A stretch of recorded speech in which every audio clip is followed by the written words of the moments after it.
1992년 당시 초등학교 2학년이었던 규선 씨는 시골 학교를 다니고 있었습니다. 그 당시 내성적이었던 규선 씨는 1학년 때 몇몇 애들과 겨우 어울릴 수 있었지만 2학년이 되고 반이 다시 배정되면서 그런 애들과도 흩어지게 되었습니다. 한 반에 40명이 넘는 애들이 있었고 이 당시는 시골 학교도 애들이 바글바글 했었습니다. 2학년 새 학기가 시작되고 아이들은 각자 삼삼오오 모여 벌써부터 각종 놀이와 어제 봤던 만화들을 이야기하며 친해졌지만 규선 씨는 그냥 책상에 가만히 앉아 있었다고 합니다. 어린 나이지만 그래도 빨리 친구를 사귀어야 한다는 생각이 강했던 규선 씨는 말을 걸 상대를 찾고 있었는데요. 그런데 서로 웃고 떠드는 아이들 사이로 한 명의 여자애가 책상에 앉아 멍하니 허공만 바라보고 있는 것입니다. 자신과 같은 처지라 느낀 규선 씨는 그 아이에게 다가가 먼저 인사를 했습니다. 그 아이도 웃으며 반갑게 인사했다는데요. 의외로 이야기도 통하고 금세 친해졌다고 합니다. 새 학기부터 만난 친구, 1학년 때와는 다르게 친구를 쉽게 사귀게 된 것입니다. 그렇게 며칠 동안 학교를 다니면서 어느새 절친이 되었고 그 아이가 규선 씨를 자기 집으로 초대하게 됩니다. 그 아이의 이름은 연희였고 집도 규선 씨 집과 가까운 곳에 있었다고 합니다. 연희 씨가 규선 씨를 초대한 이유는 학교에서 내준 그림 숙제 때문이었습니다. 스케치북에 엄마를 그려오라는 숙제였는데 같이 숙제하자고 부르게 된 것입니다. 연희 씨의 집은 매우 허름했다고 합니다. 지붕의 일부는 무너졌고 군데군데 거미줄도 쳐져 있었습니다. 누가 봐도 폐가 같았던 기와집이었는데 그 나이 때는 그런 거 신경 쓰지도 않았고 연희 씨 집에 들어가 그렇게 그림을 그리게 됩니다.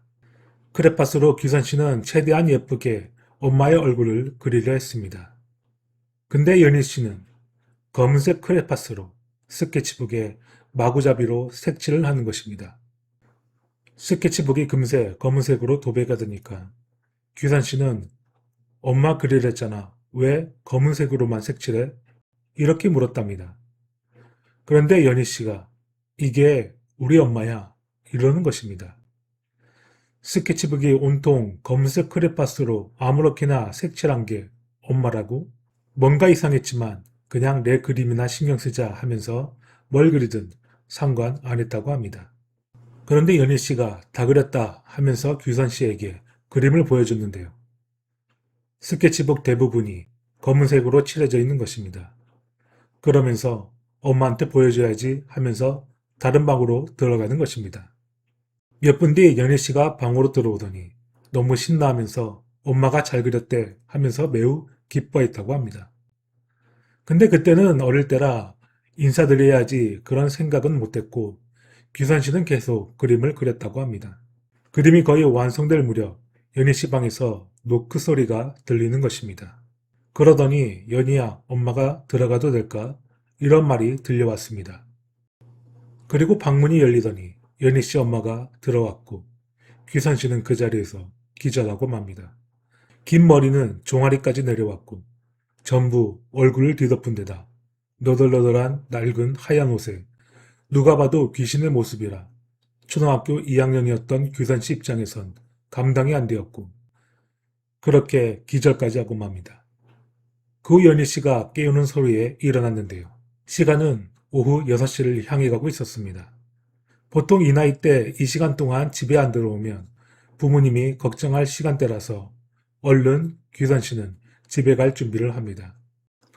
그렇게 집을 나서려는데 방 안에서 가니? 다음에 또 놀러와라 하는 소리가 들렸습니다. 아까 왔던 귀귀한 모습이 떠올라 소름이 돋아 네 라고 대답하고 얼른 그 집을 도망치듯 나왔습니다.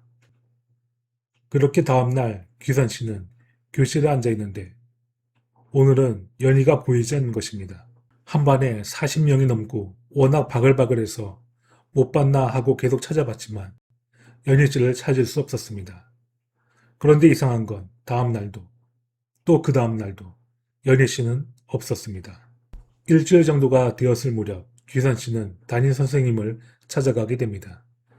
워낙 내성적이라 선생님에게 먼저 말을 거는 성격은 아니었으나 1학년 때 중년의 남자 선생님이었지만 2학년 땐 상당히 젊었던 여자분이 규선 씨 담임 선생님이었다고 합니다. 그러니 좀 더 다가가기가 쉬웠다고 합니다. 담임 선생님에게 연희가 학교에 안 나오는데 혹시 전학 갔나요? 이렇게 물었답니다. 유일하게 친해진 친구인데 그 친구가 없으니 새롭게 친구를 사귀어야 하는데 그럴 성격은 못 되고 학교 다니기가 심심하니 아쉬운 마음에 그리 물어봤던 것이죠. 그런데 담임 선생님은 연희라는 애는 우리 반에 없다는 것입니다. 다시 교실로 돌아온 규선 씨는 연희 씨가 앉았던 책상에 가봤는데요. 책상은 비어 있었고 옆에 있는 애한테 연희에 대해 물어봤다고 합니다. 짝꿍이니 뭔가 알지 않을까 하고 물었더니 연희? 이러더니 여기는 빈자리라고 하는 것입니다. 그러니까 새 학기부터 지금까지 저 자리의 주인은 없었던 것입니다. 그러면 내가 봤던 연희는 과연 누구란 말인가? 그리고 귀귀하게 생긴 연희의 엄마는 과연 누구였을까? 초등학교 다니는 동안 연희 씨 집을 가끔 가는데요. 언제나 그렇듯 허름한 빈집이었습니다. 지금 생각해보면 그 집은 폐가였고 인간이 아닌 어떠한 존재를 본 것이라 생각한다고 합니다. 그런 생각을 하게 된 계기가 규선 씨의 중학생 시절에 일어나게 됩니다. 연희 씨 집에서 같이 놀고 그림도 그렸던 그곳이 장기간 폐가로 방치되고 주변 고등학생들의 아지트가 된 지 오래였습니다.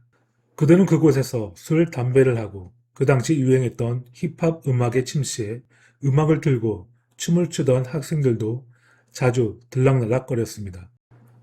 그날은 규산씨 가족들이 외식을 하고 집으로 오는 길이었습니다. 가까운 거리에 식당을 방문했기 때문에 걸어서 갔다고 합니다. 그러면 예전 연희씨 집을 꼭 거쳐가야 했는데요. 늘 주변 고등학생들이 왔다 갔다 해서 상당히 시끄러웠고 규산씨 부모님도 계속 방치되고 있는 폐가에 불만이 많았다고 합니다. 그런데 그때 고등학생들이 귀신이라며 기겁을 하고 연희씨 집에서 뛰쳐나오는 걸 보게 됩니다.